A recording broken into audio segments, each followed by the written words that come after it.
हिब्बू की दुनिया में आपका स्वागत है। जौनपुर की हसीन गलियों में जब सिंथिया चलती थी तो यूं महसूस होता था जैसे सुबह की हल्की ठंडी हवा भी उसके नर्म कदमों की आहट को अपने दामन में समेट लेना चाहती हो। उसका चेहरा भीगी हुई सुबह के गुलाब की तरह ताजा और मासूम था, मगर उसके सीने में धड़कता दिल किसी बर्फ जैसे ठंडे पत्थर से कम न था, जिसमें न एहसास की गर्मी थी न किसी के दर्द को समझने की नरमी। वो बाहर से जितनी खूबसूरत थी, अंदर से उतनी ही खामोश और बेरहम, जैसे एक चमकता हुआ चांद जिसकी रोशनी तो है मगर गर्माहट नहीं। सिंथिया घंटों आईने के सामने बैठकर अपनी ही आंखों की गहराइयों में खोई रहती थी, जैसे दुनिया में उससे ज्यादा खूबसूरत कुछ हो ही नहीं। उसके लिए उसकी सूरत ही उसकी पूरी दुनिया थी। लेकिन जब उसकी माँ दिन भर की मेहनत से टूटी हुई, फटे और रूखे हाथों के साथ उसके पास आती, उन हाथों में ममता तो होती थी मगर हालात की सख्ती भी झलकती थी, तब सिंथिया का दिल जरा भी नहीं पिघलता। वो नाक सिकोड़कर आंखों में घमंड भरकर कहती, माँ, मुझसे दूर रहो। तुम्हारे इन मिट्टी से सन्ने हाथों की छुअन मेरे कपड़ों की खुशबू को मैला कर रही है। मैं खुदा की वो नायाब कृति हूं जिसे सिर पर ताज सजाने के लिए बनाया गया है, मिट्टी में हाथ गंदे करने के लिए नहीं। उसकी बातों में सिर्फ घमंड नहीं था, बल्कि अपनी ही मां के जज्बातों को ठुकराने की एक ठंडी बेरुखी भी थी जो दिल को चुभ जाती। बाजार की भीड़ अपने शोर में डूबी हुई थी, लेकिन उसी शोर के बीच एक ऐसा पल आया जिसने हर दिल को सहमा दिया। सिंथिया तेज कदमों से चल रही थी कि अचानक उसने गांव की सबसे बूढ़ी और लाचार औरत मामा माइकल को जोर से ठोकर मार दी।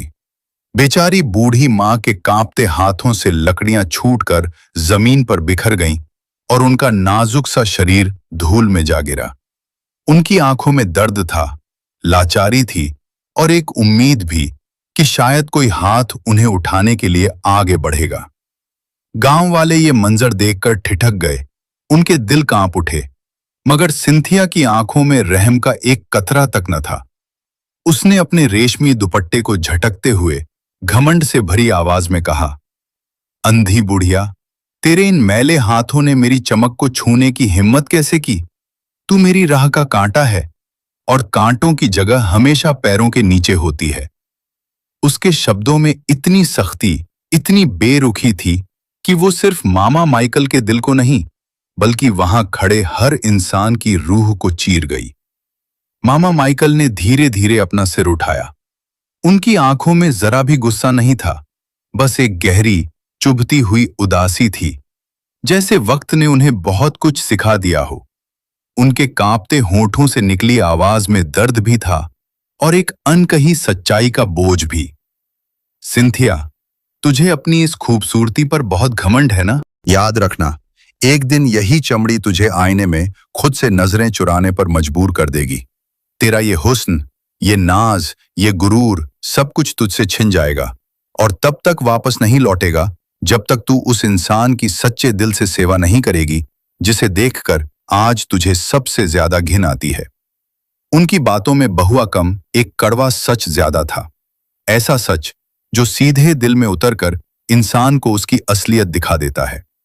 उसी रात जैसे कयामत टूट पड़ी। जब सिंथिया नींद से जागी तो उसका पूरा वजूद एक जीता जागता अजाब बन चुका था। वो चेहरा जो कभी चांद की तरह चमकता था, अब जली हुई बंजर जमीन की तरह सख्त, रूखा और बदसूरत हो गया था। उसके रेशमी बादलों जैसे बाल अब झड़कर ऐसे बिखर गए थे जैसे सूखे कांटे जो छूने भर से चुभ जाएं। कांपते हाथों से जब उसने आईने की तरफ देखा तो उसकी रूह तक कांप उठी। आईने ने भी आज उसका साथ छोड़ दिया था। उसने उसकी सच्चाई बेरहमी से उसके सामने रख दी। एक चीख के साथ उसने पत्थर उठाकर आईने पर दे मारा, लेकिन वो पत्थर दरअसल कांच पर नहीं, उसके अपने घमंड पर पड़ा था जो अब चकनाचूर हो चुका था। अब वो गांव की रानी नहीं रही, बल्कि एक ऐसा डरावना साया बन चुकी थी जिसे देखकर लोग सहम जाते अपने दरवाजे बंद कर लेते और जिसकी परछाई से भी हर कोई बचकर निकलना चाहता था। उसकी खूबसूरती का घमंड अब उसकी सबसे बड़ी सजा बन चुका था, एक ऐसी सजा जिससे वो चाहकर भी भाग नहीं सकती थी। वक्त ने करवट ली और सिंथिया की जिंदगी में जूदस आया। जूदस, जिसका चेहरा देखते ही जैसे मौत का ख्याल आ जाए, जिसकी आवाज में कड़वाहट थी और जिसके हर लफ्ज से बरसों की तन्हाई और तकलीफ टपकती थी। सिंथिया को बताया गया कि उसकी शिफा, उसकी मुक्ति सिर्फ इसी इंसान की खिदमत में छुपी है। शुरुआत में वो टूटी, रोई, गिड़गिड़ाई, अपनी किस्मत से लड़ने की कोशिश की, मगर आखिरकार उसने हार मान ली, या यूं कहें उसने सच को कबूल कर लिया। वो हर रोज जूदस के गंदे जख्म अपने हाथों से साफ करती, उसकी कड़वी चुभती बातों को खामोशी से सहती और धीरे धीरे उसकी हर जरूरत को अपनी खुशी बना बैठी। वक्त के साथ उसके दिल का वो ठंडा पत्थर पिघलने लगा। उसकी आंखों में पहली बार किसी और के दर्द का एहसास उतरने लगा। तब उसने समझा, असली बदसूरती चेहरे में नहीं होती, बल्कि उन हाथों में होती है जो किसी गिरते हुए को थामने के बजाय पीछे हट जाते हैं। उस पल सिंथिया सिर्फ बदल नहीं रही थी, बल्कि पहली बार वो इंसान बन रही थी।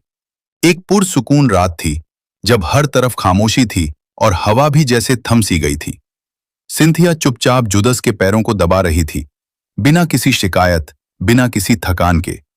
उसी खामोशी में उसकी आंखों से एक आंसू टूट कर गिरा। वो आंसू सिर्फ पानी की एक बूंद नहीं था, वो उसके बीते घमंड का पछतावा था। वो सच्चे दिल से जागी मोहब्बत का पहला इकरार था। उसने आसमान की तरफ देखा। उसकी आवाज धीमी थी, मगर दिल से निकली थी।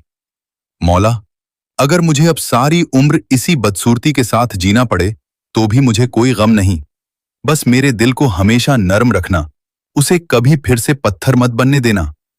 उसकी इस सच्ची पुकार में कोई दिखावा नहीं था, सिर्फ एक टूटा हुआ दिल था जो अब इंसानियत की राह पर लौट आया था।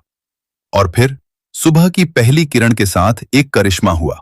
जैसे ही रोशनी ने उसके चेहरे को छुआ, उसकी सूरत फिर से पहले जैसी हसीन हो गई। मगर इस बार उस खूबसूरती में कुछ अलग था। एक नया नूर था, नरमी का, एहसास का और सच्ची इंसानियत का। उसकी आंखों में अब आईने को देखने की प्यास नहीं थी, बल्कि दूसरों के दर्द को समझने और बांटने की तड़प थी। अब वो सिर्फ खूबसूरत नहीं थी, बल्कि उसकी रूह भी उतनी ही खूबसूरत हो चुकी थी। जब सिंथिया दोबारा गांव की गलियों में निकली, तो हर आंख हैरानी से ठहर गई। लोग उसे पहचान तो रहे थे, मगर समझ नहीं पा रहे थे, ये वही सिंथिया है या कोई और।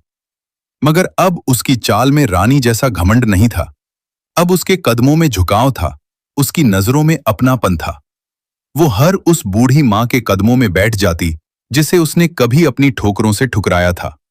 हर झुकी हुई नजर में माफी थी, हर छुअन में सच्चा पश्चाताप। उसने राजकुमार से शादी तो की, मगर उसकी असली सल्तनत न ताज थी न तख्त, बल्कि वो दुआएं थीं जो गरीबों के दिल से निकलकर उसके हिस्से में आती थीं। अब वो लोगों के दिलों में बसती थीं, एक मिसाल बनकर कि इंसान की असली खूबसूरती उसके दिल में होती है, ना कि उसके चेहरे में। दुनिया हमेशा उन्हीं चेहरों को याद रखती है जो वक्त के साथ ढलने के बाद भी लोगों के दिलों में जिंदा रहते हैं। याद रखिए, ये चेहरा तो मिट्टी से बना है और एक दिन मिट्टी में मिल जाएगा, मगर आपकी नरमी, आपका अच्छा बर्ताव, आपकी मोहब्बत एक ऐसी खुशबू बन जाती है जो सदियों तक फिजाओं में महकती रहती है। कहानी अच्छी लगी तो जरूर चैनल को सब्सक्राइब करें और हमारे चैनल इब्बू की दुनिया से जुड़ जाइए।